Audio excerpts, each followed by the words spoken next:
aí galera, beleza? Eu sou o Luiz e hoje eu vim fazer um Deprecast meio diferente aqui pro blog. Eu vim contar a minha história com a medicina veterinária pra vocês, meio como se fosse uma espécie de podcast motivador.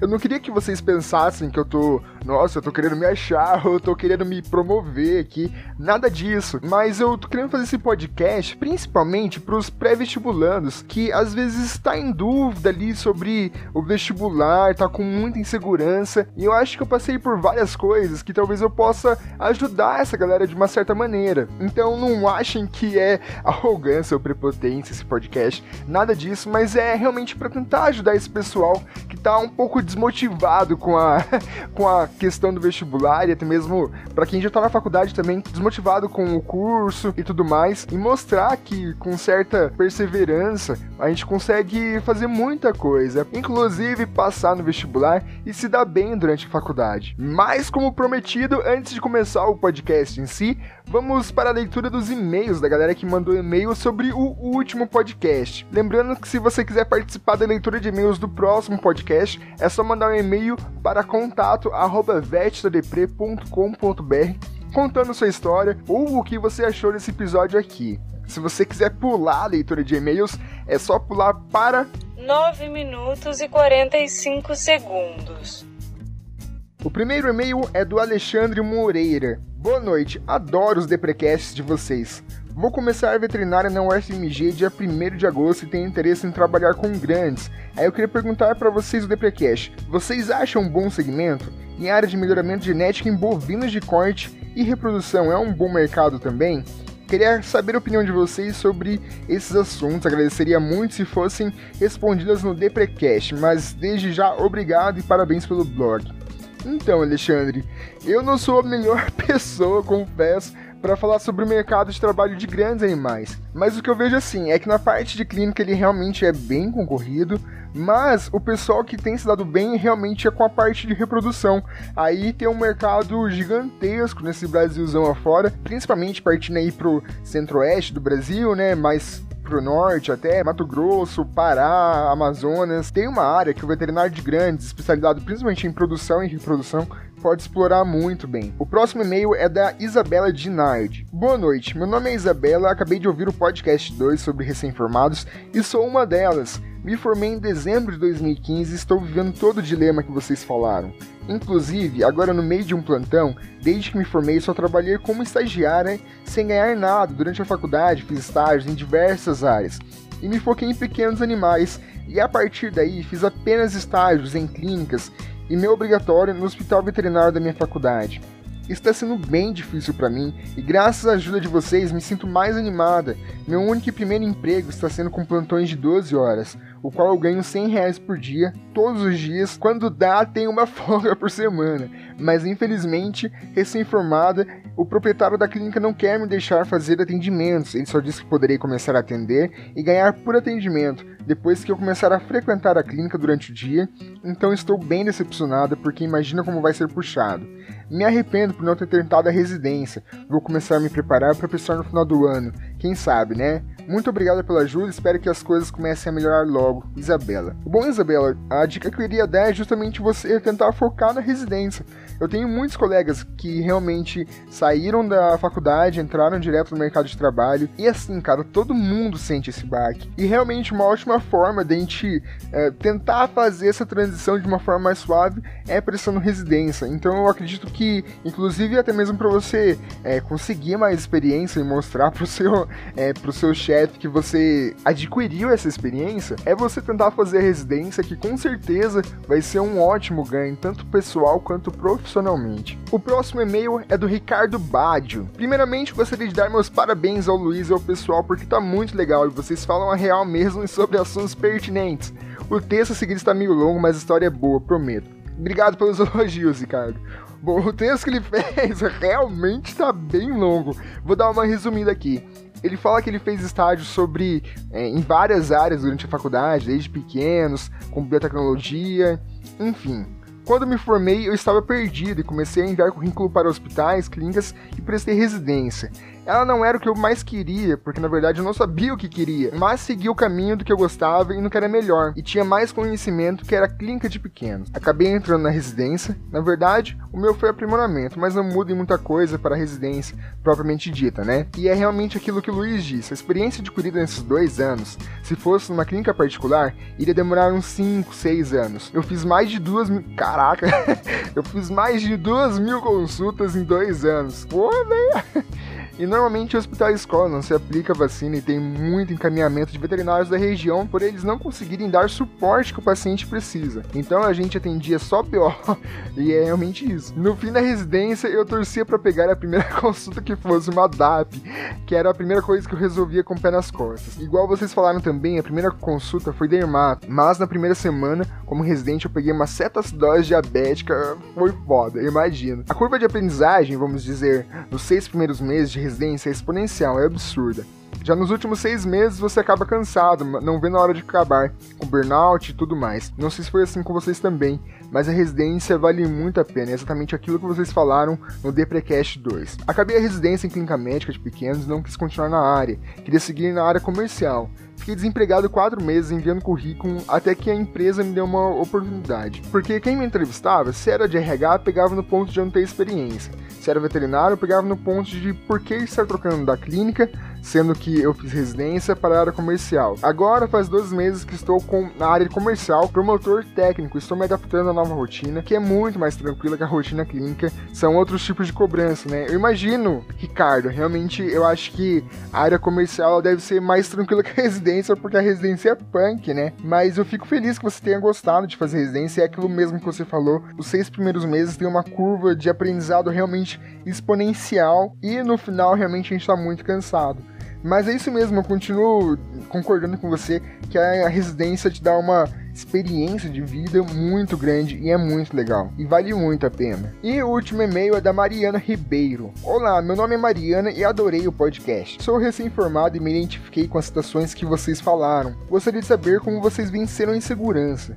Sinto que não aproveitei a graduação na realização do estágio e não passei na residência. Aprendi bastante nos plantões, principalmente a lidar com a parte administrativa e com a medicina sozinha, mas cometi erros durante que pioraram a insegurança. Outra questão que eu tenho é que ainda não decidi qual área de pequenos animais que quero seguir. Como vocês enxergam a demanda do mercado de trabalho para pequenos animais? Hoje eu encontro dificuldades em qual área seguir, pois apesar do mercado exigir cada vez mais qualificações e especificações, a maioria das vagas exige um conhecimento bem abrangente de cirurgia oftálmica, a dermatologia passando pela anestésio. Obrigada. Então, Mariana, em relação à primeira pergunta, eu até fiz um artigo lá no blog sobre a insegurança que você tem principalmente ao atender o primeiro paciente, que você é o médico veterinário ali responsável. Realmente é bem complicado. E essa segurança não tem jeito, você vai conseguir ela só com o tempo mesmo. Só com o tempo e com a experiência que você vai conseguir passar por cima dessa insegurança.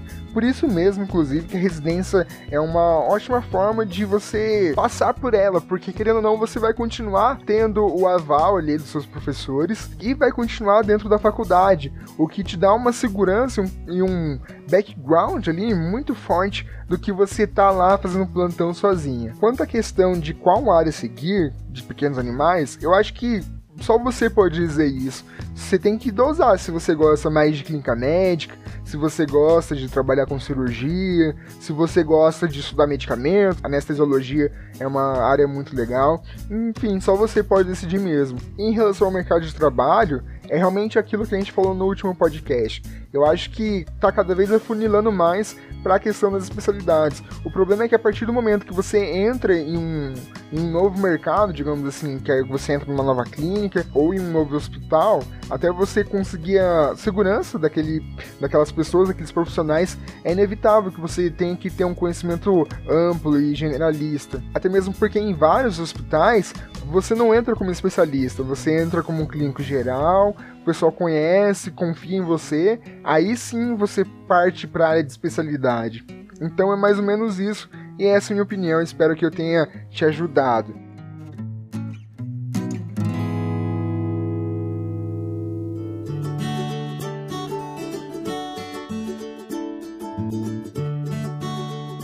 Bom, galera, minha história com a medicina veterinária começou lá em meados de 2006, 2007, quando eu tava no colégio ainda, decidindo o que eu queria fazer da minha vida. Eu sei que muita gente, desde criancinha realmente, já quer ser médico veterinário. Inclusive, o lema do blog do Vet Deprê é que toda criança quis ser veterinária quando crescesse. A diferença é que algumas são teimosas e outras não. Mas eu sempre gostei de tanta coisa, cara, que eu nunca tive um feeling assim, não, eu quero ser isso. Na verdade, quando eu era criança mesmo, eu queria ser paleontólogo. Mas como o mercado é um pouquinho difícil na paleontologia, eu sempre gostei de várias coisas. E até o colegial eu realmente não tinha me decidido. Até que chegou lá no segundo ano, eu comecei a pensar nas possibilidades. Falei, cara, eu realmente gosto muito de animal, gosto muito de cachorro. Fiquei um pouco em dúvida ali sobre biologia, veterinária, mas até que eu pensei, cara, eu acho que eu vou fazer veterinária, eu acho que eu daria bem sendo médico. Então eu fiquei decidindo, não, vou prestar medicina veterinária. O problema, inclusive esse é um dos problemas que eu vejo muita gente reclamando e até mesmo desistindo dos seus sonhos, é que eu, por exemplo, sempre estudei em escola pública. Embora eu tenha dado muita sorte das minhas escolas públicas serem muito boas, eu estudei em escola pública minha vida inteira. E eu vejo muita gente falando assim, vou fazer veterinário e vou prestar só nessa faculdade particular aqui. E aí eu vou lá e pergunto, mas você não vai tentar nenhuma pública? Não, eu acho que não vou passar. Meu, como assim você acha que você não vai passar? Por que você acha que não vai passar, cara? É o teu futuro que tá ali em jogo. Não querendo falar mal das particulares, muito longe disso, mas é que às vezes eu vejo que o pessoal acaba nem tentando, sabe? Eles desistem da faculdade pública, que, meu, você não vai pagar nada, entre aspas, né? Mas enfim, você não vai pagar nada por uma faculdade particular que você vai pagar, sei lá, R$1.500, R$2.000, R$2.500 por mês, sem nem mesmo ter tentado passar na pública, sabe? Nem se esforçado pra passar nela. Enfim, eu também tinha esse pensamento. Cara, eu vou prestar vestibular, eu vou tentar prestar na Federal. Pra quem não sabe, eu era de Curitiba. Se eu não passar, ano que vem eu tento trabalhar pra poder pagar um cursinho e tentar prestar a Federal de novo. A diferença é que, ao contrário de algumas pessoas, eu não tinha grana pra pagar uma faculdade particular. Aliás, meus pais, né, não tinham grana pra pagar uma faculdade particular. Então, eu não tinha essa possibilidade. De qualquer forma, eu ia ter que passar na Federal. Ou em alguma outra pública, mas enfim, eu ia ter que passar. Só que realmente eu não tinha muita esperança mesmo. Minha cabeça era essa. Eu vou aproveitar o terceirão aqui no meu colégio. No final do ano eu faço vestibular, vejo no que dá. Se não passar, trabalho no ano que vem pra fazer um cursinho e, quem sabe, enfim, poder passar na faculdade. Embora eu estudasse em colégio público, eu estudei no Colégio Estadual do Paraná, é um dos colégios mais legais de Curitiba, diga-se de passagem. Muita gente do meu colégio acabava fazendo um cursinho ali no centro de Curitiba, que tinha vários cursinhos próximos. Só que o problema de cursinho em Curitiba é que são muito caros. Na verdade, não são muito caros, mas é basicamente o preço de uma faculdade. Então meus pais realmente não tinham condições de pagar um cursinho, e por isso que eu tava desanimado realmente. E falei, vou curtir aqui e vamos ver no que vai dar. Só que eu tava no busão nesse dia e eu vi um cartaz escrito assim: cursinho pré-vestibular em ação. Aí eu olhei, por que um cursinho tá anunciando no busão, né? Mas tudo bem. Só que a palavra que fez a diferença ali era cursinho gratuito pré-vestibular em ação. Aí eu já fiquei interessado, né? Cursinho gratuito? Vamos ler mais, né? E no cartaz explicava o que era o cursinho. Na verdade, esse cursinho era parte de uma ONG que tinha parceria com a UFPR. Ele era totalmente gratuito e as aulas eram dadas por voluntários, inclusive por muitos alunos da própria Federal que foram alunos do Em Ação e acabavam continuando no cursinho para dar aula. E assim, uma coisa que me chamou muita atenção é que no cartaz dizia que o cursinho tinha uma taxa de aprovação na Federal, se não me engano, de 60% a 70%. Falei, é sério isso? O único problema é que tinha uma prova de seleção. Como era um cursinho gratuito, muita gente queria fazer. Então, assim, tinham muitos inscritos para poucas vagas. Aí tinha que fazer essa prova que tinha 2 fases. A primeira fase era uma prova teórica, realmente, tinha que de conhecimentos gerais, né, ali do ensino médio até o segundo ano. E depois tinha a parte de uma entrevista, onde tinha uma questão socioeconômica, que eles avaliavam a sua renda, para ver se você realmente não tinha condições de pagar um cursinho e tudo mais.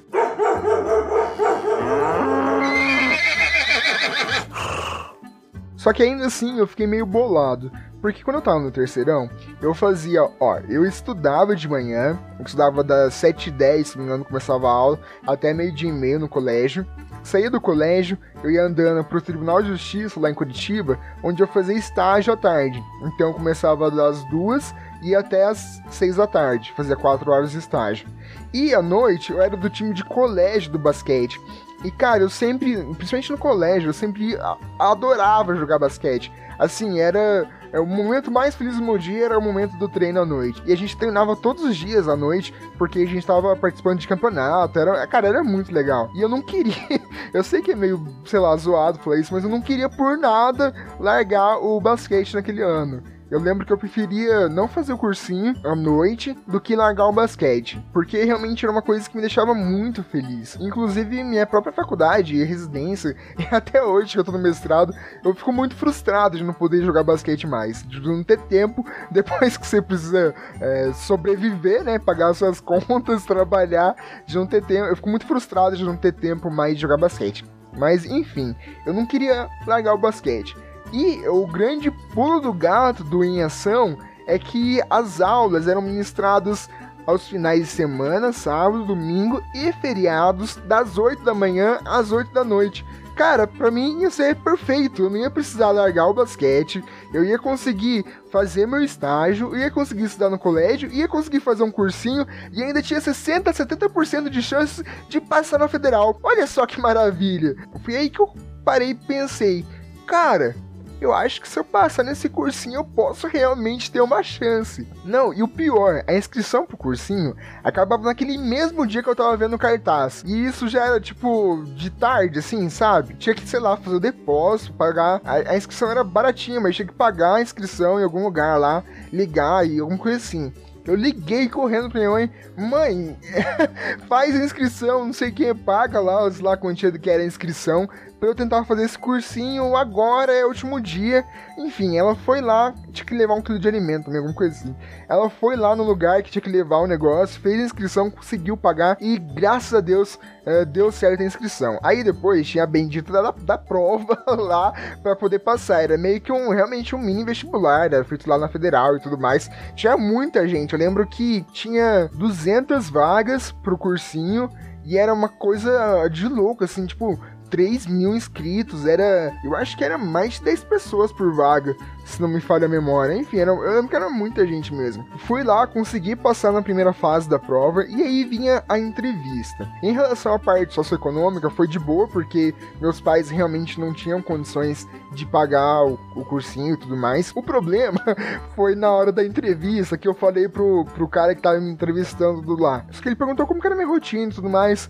E eu falei todo animado, não, eu estudo de manhã e eu trabalho à tarde, jogo basquete à noite e durante o final de semana eu quero fazer o seu cursinho, né? O problema é que esse cursinho, por ele ser muito puxado, imagina, sábado, domingo, feriado das 8 da manhã às 8 da noite. A procura por ele, além de ser muito grande, ele tinha uma desistência muito grande, porque realmente era muito puxado e uma parte do pessoal não dava conta. Eu lembro que da minha turma de 100 que começaram o ano, eu acho que se tinha uns 50, 60 ali que continuaram até o final do cursinho, foi muito, sabe? Enfim, o cara olhou pra mim e falou, você não vai dar conta. Na verdade, ele não falou isso na minha cara, mas depois ele me contou. E ele acabou me reprovando, ele falou que eu não ia dar conta. E a minha sorte é que teve um outro entrevistador ali, junto, tava ouvindo na galera, que ele acreditou em mim, e ele acabou me passando. Então, eu entrei meio de gaiato ali. E, inclusive, o entrevistador que me reprovou fez uma aposta com esse outro entrevistador que me passou, falando que eu não ia chegar até o final do cursinho, e, eu calei a boca dele.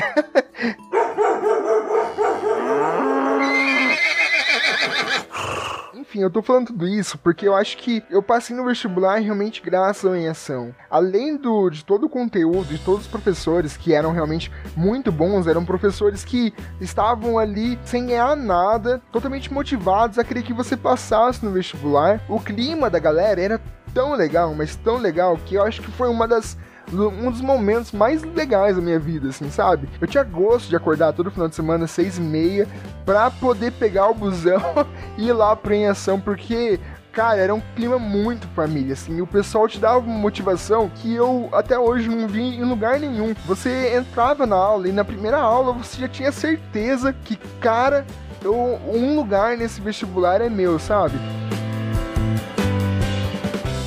Então, assim, de uma pessoa que não tinha perspectiva nenhuma no terceiro ano, no início do terceiro ano, eu passei por uma pessoa altamente motivada. Eu sei que conseguir essa motivação é muito difícil, principalmente quando, além de você não ter essa segurança própria, você acaba sendo desmotivado pelas pessoas ao seu redor, dizendo que ou você não tem chance de passar no vestibular, dizendo que quem você acha que é para conseguir passar de primeira num vestibular altamente concorrido. E cara, acredite, tem como.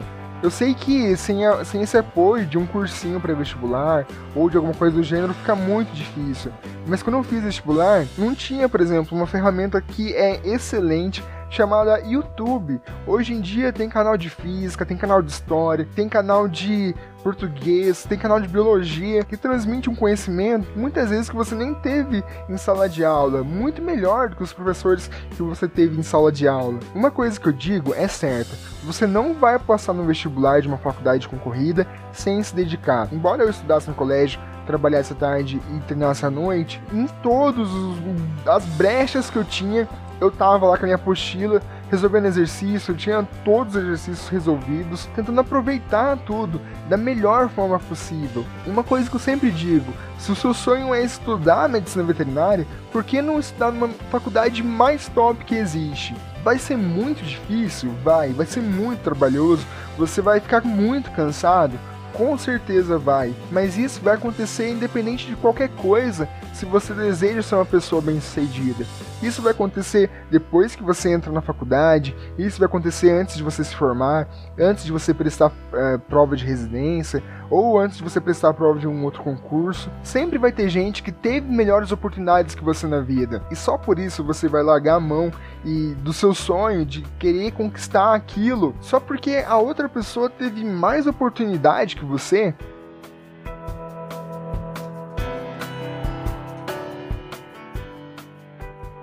E acredite, se tem uma coisa que, cara, dá um gostinho muito bom, é você chegar em todas aquelas pessoas que não acreditavam em você, que duvidavam da sua capacidade, e esfregar na cara delas o resultado, seja do vestibular, seja da residência, seja daquele concurso super concorrido que você passou e que você não tinha dúvida nenhuma que você ia passar, mas que elas tinham todas as dúvidas do mundo e que te deixavam super pra baixo.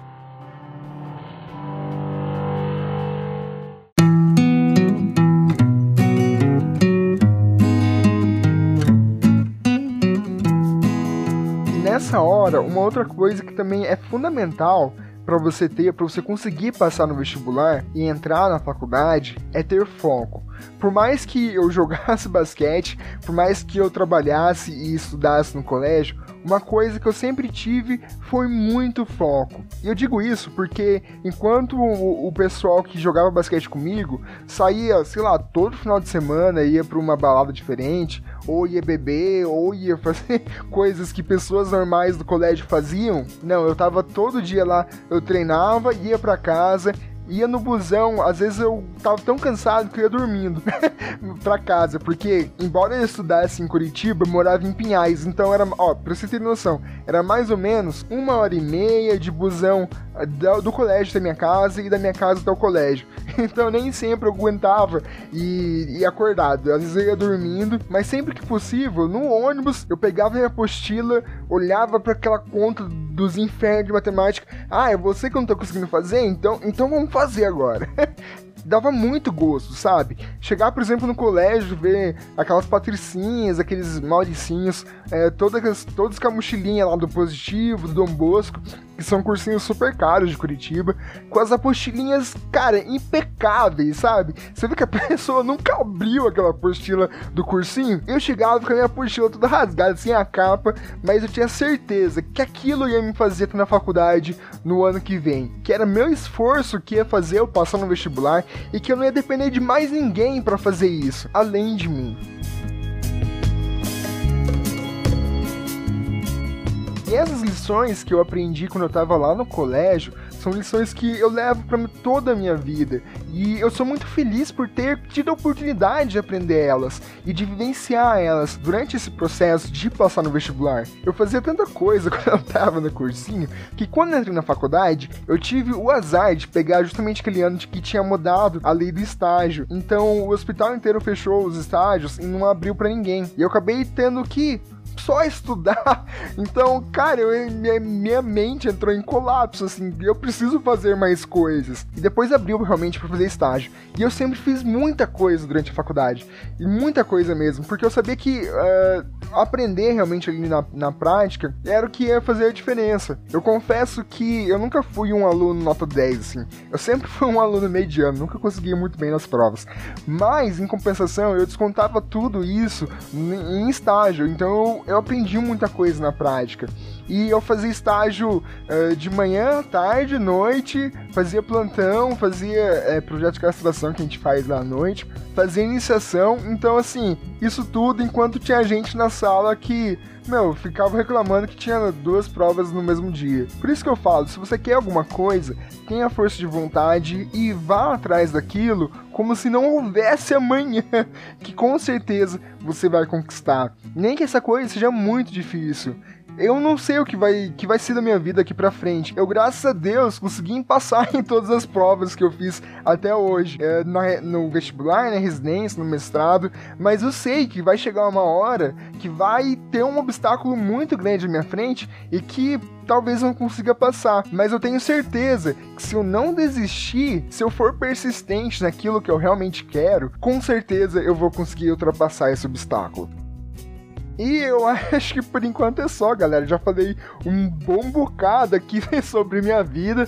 Mais uma vez, eu espero que vocês não encarem isso como uma prepotência, mas sim como uma conversa de amigos, sabe? Eu tô me abrindo aqui pra vocês hoje, na tentativa de ajudar aquelas pessoas que estão desmotivadas com o cursinho e tudo mais. E pra dizer realmente que, cara, se eu passei, se o Joãozinho, se a Mariana, se a Ana passou no vestibular, passou nos concursos da vida, cara, você também pode. A única coisa que precisa é de persistência. Por enquanto é só, galera. Espero que tenham gostado desse podcast. Peço desculpas pela ausência do Humberto e do Edgar e da Pamela, mas é que essa semana tá bem conturbada pra gente, então nossos horários não se casaram muito bem pra gente poder fazer um podcast todo mundo junto. Por isso que eu acabei, inclusive, tomando a decisão de fazer esse aqui sozinho, pra não atrasar muito nossa programação.